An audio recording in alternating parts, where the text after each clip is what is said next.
আসসালামু আলাইকুম স্টুডেন্টস, আশা করি সবাই ভালো আছো। আজ আমরা বুলিয়ান অ্যালজেব্রার পার্ট 3 নিয়ে হাজির হয়েছি।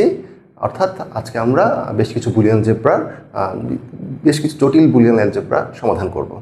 তো আসো, প্রথমে কি আমাদের একটা অঙ্ক দেয়া আছে। আসলে এটা জটিল না, খুবই সহজ। আমরা কি বলেছি তোমাদেরকে, কিছু স্টেপ দেয়া আছে আমাদের এখানে। এই স্টেপগুলো ফলো করলে যে কোনো কঠিন অঙ্ক খুব সহজে করতে পারবে। তো আসলে আমরা সমাধান করি। প্রথমে যেটা করতে হবে সেটা কি, লেফট হ্যান্ড সাইড লিখতে হবে। আসলে আমরা লিখি লেফট হ্যান্ডেড সাইড। কি আছে? P plus Q bar R plus P bar whole bar, তাই তো? এটা দেয়া আছে। তো আমরা পরের লাইনটা কিভাবে করব? আসো, প্রথম কি, সূত্র প্রয়োগ। এখানে সূত্র প্রয়োগ যায়, যেহেতু হোল বার আছে অবশ্যই ডি মর্গান সূত্র যাবে। এখন দেখো ডি মর্গান আমরা কোন ফর্মুলাটা ফেলবো। যদি অঙ্কটা এমন হতো এখানে একটা ব্র্যাকেট এবং এখানে একটা ব্র্যাকেট থাকতো, তাহলে আমি এই পক্ষকে ধরতাম এ, এই পক্ষ ধরতাম বি, তাই তো? যেহেতু এখানে ব্র্যাকেটটা নেই, তাহলে আমি কি করব, অঙ্কটা এভাবে সমাধান করি। প্রথমে একটা চলক পেলাম এইটা, তারপর কি পেলাম, যোগ চিহ্ন, পরবর্তী আর একটা অংশ। তাহলে দেখো আমরা একটা অরের ফর্মুলা ফেলতে পারি, যেহেতু অর আছে, এটা একটা পক্ষ, এটা একটা পক্ষ। তাহলে দেখো অরের ফর্মুলা কিভাবে ফেলবো। প্রথম পক্ষ লিখলাম, এরপরে কি দ্বিতীয় পক্ষ লিখলাম। এই হোল বারটা ভেঙে একটা ওর উপরে, বাকিটা ওর উপরে, আর এই যোগটা কি হয়ে যাবে, গুণ হয়ে যাবে। এখন দেখো পরের লাইন কিভাবে যাব। আমরা পরের লাইনে যাওয়ার ক্ষেত্রে আবার এই স্টেপগুলো ফলো করব। প্রথম স্টেপটা কি, সূত্র প্রয়োগ।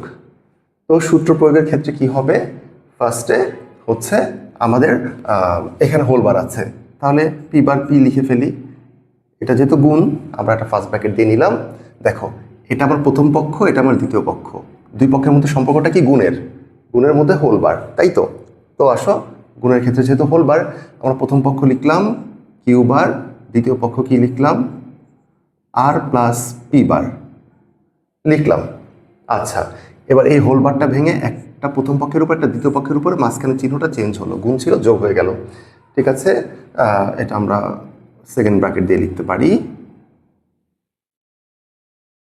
এই তো হয়ে গেল। এবার আসো এর পরের লাইন কিভাবে করব। পরের লাইনের ক্ষেত্রে আবার কি হবে, সূত্র প্রয়োগ যাবে। কারণ দেখো এটা হোল বার অবস্থায় আছে, তাহলে পি বারকে আমরা পি বার লিখি। কিউ এর উপর ডাবল বার আছে, ডাবল বার থাকলে আমরা জানি কি কেটে যায়, বার জোর সংখ্যক থাকলে কেটে যায়। যোগ যোগ আকারে আছে, এইটা ফর্মুলায় যাবে, যোগের ফর্মুলা। তাহলে আমি আরেকটা আর লিখলাম, পি বারেরটা পি বার লিখলাম। হোল বার ভেঙে একটা ওর উপরে যাবে, একটা ওর উপরে যাবে, শেষ। আর মাঝখানে যোগ চিহ্নটা গুণ হয়ে যাবে। গুণ দেয়া যা না দেওয়া তা একই কথা, এই আকারে থাকলো। তো আসো পরের লাইনে কি করি আমরা, এটাকে একটু শর্ট করি। দেখো পি বার আছে, কিউ প্লাস আর বার, আর পির উপর ডাবল বার থাকলে কি হবে, কেটে যাবে, শুধু একটাই থাকবে। ওকে, এই টাইপের হলো। এখন কি করবো, এর পরের লাইনটা কিভাবে করবো, পরের লাইনটা আমি এখানে দেখাচ্ছি। দেখো প্রথমে কি আছে, সূত্র প্রয়োগ। আসো, সূত্র প্রয়োগের ক্ষেত্রে এখানে কোনো সূত্র প্রয়োগ যাচ্ছে না। তারপরে কি, কমন। এখানে কমন নেওয়ার মতো কিছু নেই, কমন নিতে পারছি না। 3 নাম্বার কি আছে, মাল্টিপ্লাই, অর্থাৎ গুণ করতে পারবো আমরা। হ্যাঁ, গুণ করা যাবে। এটার সাথে এটা গুণ করি, এটার সাথে এটা গুণ করলে কি হবে, পি বার কিউ। এটার সাথে যদি এটা গুণ করি তাহলে কি হবে, P P bar Q bar. Okay, হয়ে গেল। এবার আসো, এই পর্যন্ত করলাম। এবার পরের লাইনে যাব। এখন আসো পরের লাইনে কিভাবে যাব। এটার পরের লাইনে যাওয়ার জন্য যেটা করতে হবে সেটা হচ্ছে কি, যে প্রথমে আসো সূত্র প্রয়োগ। হ্যাঁ, সূত্র প্রয়োগ যায়। এই দেখো পি ইন্টু পি বারের একটা ফর্মুলা আছে। আচ্ছা দেখো, তাহলে পি বার কিউ রাখলাম। এটার মানে কি, পি ইন্টু পি বার মানে এ ইন্টু এ বার, অর্থাৎ একটু হলো 0 ইন্টু কিউ বার। এই পর্যন্ত করলাম। এবার আসো তারপরের লাইন কিভাবে হবে, এখানেও ফর্মুলা ইমপ্লিমেন্টেশন হবে। কিউয়ের সাথে মানে 0-এর সাথে কাউকে গুণ করলে উত্তর 0 হয়, তাহলে আমরা পি বার কিউ লিখলাম প্লাস 0। এখনও ফর্মুলা ইমপ্লিমেন্টেশন হবে, কারোর সাথে 0 যোগ করা মানে কি, যা ছিল তা, সমান সমান কি, রাইট হ্যান্ডেড সাইড। দেখো কত সহজে আমরা অঙ্কটা সমাধান করে ফেললাম, তাই না? জাস্ট কিছু স্টেপ ফলো করে দেখতে পেলে। তো আসো নেক্সট অঙ্কে চলে যাই। আসো পরবর্তী অঙ্কটা শুরু করে দেই। দেখো আমাদের এটা প্রমাণ করতে হবে। তো তো শুরুতে আমরা যেটা করবো লেফট হ্যান্ড সাইডটা একটু লিখে নিব, left handed side A plus B A bar plus C. ওকে, আসো তোলার পরে কি করবো, পরের লাইনটা কিভাবে করব? ফার্স্ট আসো সূত্র প্রয়োগ। এখানে সূত্র প্রয়োগ করা যাচ্ছে না, তাই তো কমন, এখানে কমনও নেওয়া যাচ্ছে না, তো মাল্টিপ্লাই তো করা যাবে, গুণ করা যাবে। আসলে গুণ করে দিই, এর সাথে এ গুণ হলে হবে এ ইন্টু এ বার, এর সাথে সি গুণ হলে হবে কি এ সি, বির সাথে এবার গুণ হলে, আচ্ছা যোগ চিহ্ন দিয়ে নেই, এ বার বি, বির সাথে সি গুণ হলে হবে কি বিসি। ব্যাস, এক লাইন করে ফেললাম। এবার আসো পরের লাইনটা কিভাবে করব? ফর্মুলা ইমপ্লিমেন্টেশন, হ্যাঁ যায়, ফর্মুলা ইমপ্লিমেন্ট করা যায়। এটা করতে পারবো আমরা, এ ইন্টু এ বার মানে কি জিরো, আমরা জানি এ ইন্টু এ বার মানে জিরো, অর্থাৎ এখানে লিখবো জিরো প্লাস এসি প্লাস এ বার বি প্লাস বিসি, লিখলাম। ওকে, এর পরের লাইনে চলে যাই। আমরা কি জানি কারোর সাথে জিরো যোগ হওয়া মানে কি যা ছিল তাই থাকা, তার মানে এসি প্লাস এ বার বি প্লাস বিসি, লিখলাম। আচ্ছা এখন কি করব দেখো, সূত্র প্রয়োগ যায়, যাচ্ছে না। তারপরে কি হচ্ছে, কমন, কমন যাচ্ছে না। মাল্টিপ্লাই, মাল্টিপ্লাইও যাচ্ছে না। এখন দেখো এক্সট্রা কিছু নিয়ে আসবো। এক্সট্রা কিছু কেন নিয়ে আসবো? দেখো এখানে এ আছে, এখানে এ আছে, এখানে এ বি কিছু নাই, মানে বি আছে এ নাই। এ থাকলে আমি দুইটা পক্ষ নিয়ে, ধরো এখানে কোনো এ থাকলে এদের সাথে আমি কমন নিতে পারতাম, তাহলে এখানে আমার একটা এ লাগবে। তার জন্য আমি কি করব দেখো, একটা এক্সট্রা কিছু নিয়ে আসছি, এসি প্লাস এ বার বি প্লাস বিসি গুণন এক, একই তো কথা, এটার সাথে এক ইন্টু করা আর না করা একই কথা, এটার সাথে এটা গুণ করলে এটাই হবে, অর্থাৎ আমি এটা এটা একই জিনিসই, এটাই লিখলাম। এখন আমি কি এটা লিখতে পারি না, এসি প্লাস এ বার বি প্লাস বিসি, ওয়ানের জায়গায় আমি লিখতে পারি না এ প্লাস এ বার, আমরা কি জানি এ প্লাস এ বার মানেই তো ওয়ান, আমরা যেটা জানি সেটাই লিখলাম। আসো এখন যেটা করি, তো দেখো আমরা কি করলাম, সূত্র প্রয়োগ করার পর এখানে একটা এক্সট্রা কিছু আনলাম, তারপর কি করলাম, এখানে ফর্মুলা প্রয়োগ করলাম, ওয়ান মানেই হচ্ছে এইটা। ওকে, এরপর লাইন কি করবো, সূত্র প্রয়োগ, এখানে কোনো সূত্র প্রয়োগ যাচ্ছে না, কমন যাচ্ছে না, মাল্টিপ্লাই করতে পারবো এটাকে। আসো মাল্টিপ্লাই করে দিই, এসি প্লাস এ বার বি প্লাস বিসির সাথে এ গুণ হলে হবে কি এ বি সি, বিসির সাথে এ বার গুণ হলে হবে কি এ বার বিসি। আচ্ছা করলাম এটা। এবার আসো এখন কি করব, এখন এটাকে একটু সাজিয়ে লিখি, কারণ দেখো এই দুটো পক্ষে বার আছে, এখানে বার নাই, তাহলে এই দুটোকে একসাথে লিখি, এই দুটোকে একসাথে লিখি, তাহলে কমন নিলে সুবিধা হবে। তাহলে এখানে কি আছে, AC plus A B C plus A bar B plus A bar BC, এই তো হয়ে গেল। এখন যেটা করব, এই দুইটার ভিতরে কমন নিব, এই লাইনটা করব, এখন তো আমরা কমন নিতে পারলাম, কমনটা যদি আসলে রিয়ারেঞ্জটা করলাম, এই দুটো থেকে কি কমন যায়, সূত্র প্রয়োগ যাচ্ছে না, কমন যাবে। এসি কমন গেলে এখানে থাকে ওয়ান প্লাস বি, এখান থেকে এ বার বি কমন নিলে থাকে হচ্ছে ওয়ান প্লাস সি। আসো এরপর লাইন কীভাবে করব, সূত্র প্রয়োগ, ফর্মুলা ইমপ্লিমেন্টেশন করা যাবে কিভাবে, অরের ক্ষেত্রে একটা ওয়ান থাকলে উত্তর ওয়ান, এই যে এটা প্লাস আছে মানে অর, একটা ওয়ান আছে মানে উত্তর ওয়ান, অর্থাৎ এসি গুণন ওয়ান প্লাস এ বার বি গুণন ওয়ান।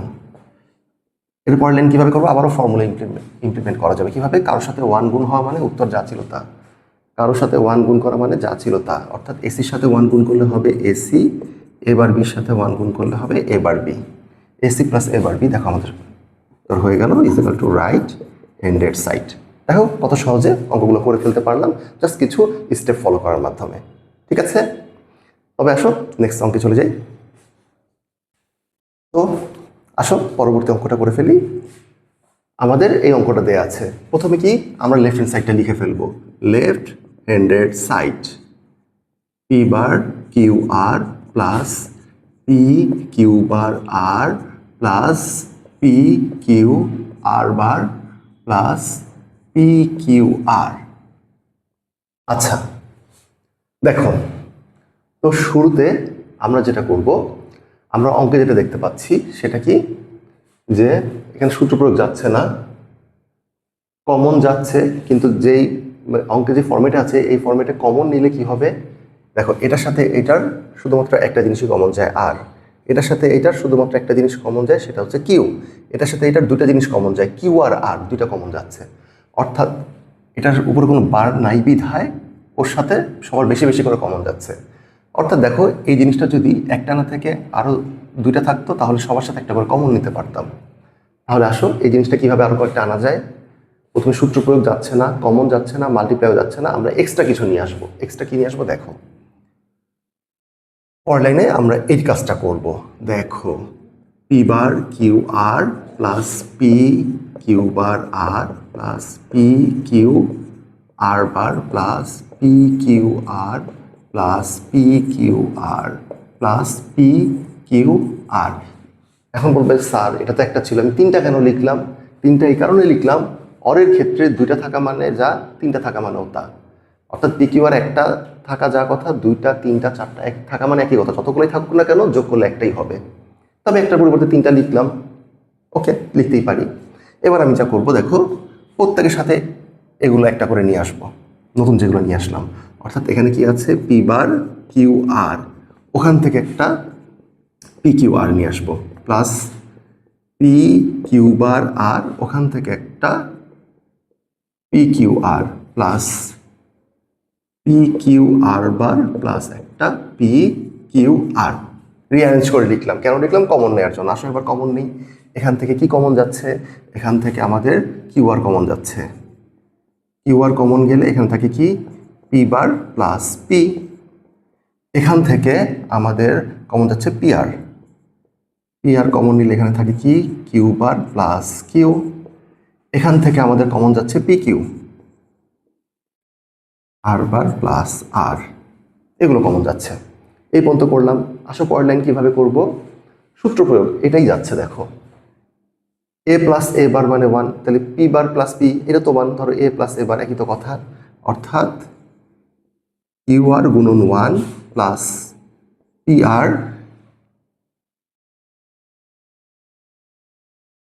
আচ্ছা পি আর এখানে সমান সমান হবে না, গুণন 1 প্লাস পি কিউ গুণন 1, সবার সাথে 1 গুণ হবে, কারণ এটার মানে 1, কিউ ইন্টু কিউ বার মানে কিউ প্লাস কিউ বার 1, আর প্লাস আর বার মানে 1। ওকে, আমরা কি জানি কারোর সাথে 1 গুণ থাকা মানে কি যা ছিল তাই, অর্থাৎ এখানে হবে কি Q R plus P R plus P Q. দেখো আমাদের রেজাল্টটা কিন্তু হয়ে গেল, সমান সমান রাইট হ্যান্ডেড সাইড। তো দেখলে কত সহজে আমরা কিছু স্টেপ ফলো করে কত বড় বড় অঙ্ক করে ফেললাম। আসলে অঙ্কগুলো খুবই সোজা, সূত্রগুলো মনে রাখবে এবং স্টেপগুলো ধারাবাহিকভাবে ফলো করে করে অঙ্কের লাইনগুলো আগাবে, দেখবে যে কোনো অঙ্ক খুব সহজে কম সময়ে সমাধান করতে পারছো। বেশি বেশি করে প্র্যাকটিস করবে। যদি কোনো প্রবলেম থাকে আমাদের পেজে নক দিবে অথবা স্ক্রিনে দেখানো নাম্বারে যোগাযোগ করবে। সবাই ভালো থাকো, সুস্থ থাকো, আল্লাহ হাফেজ।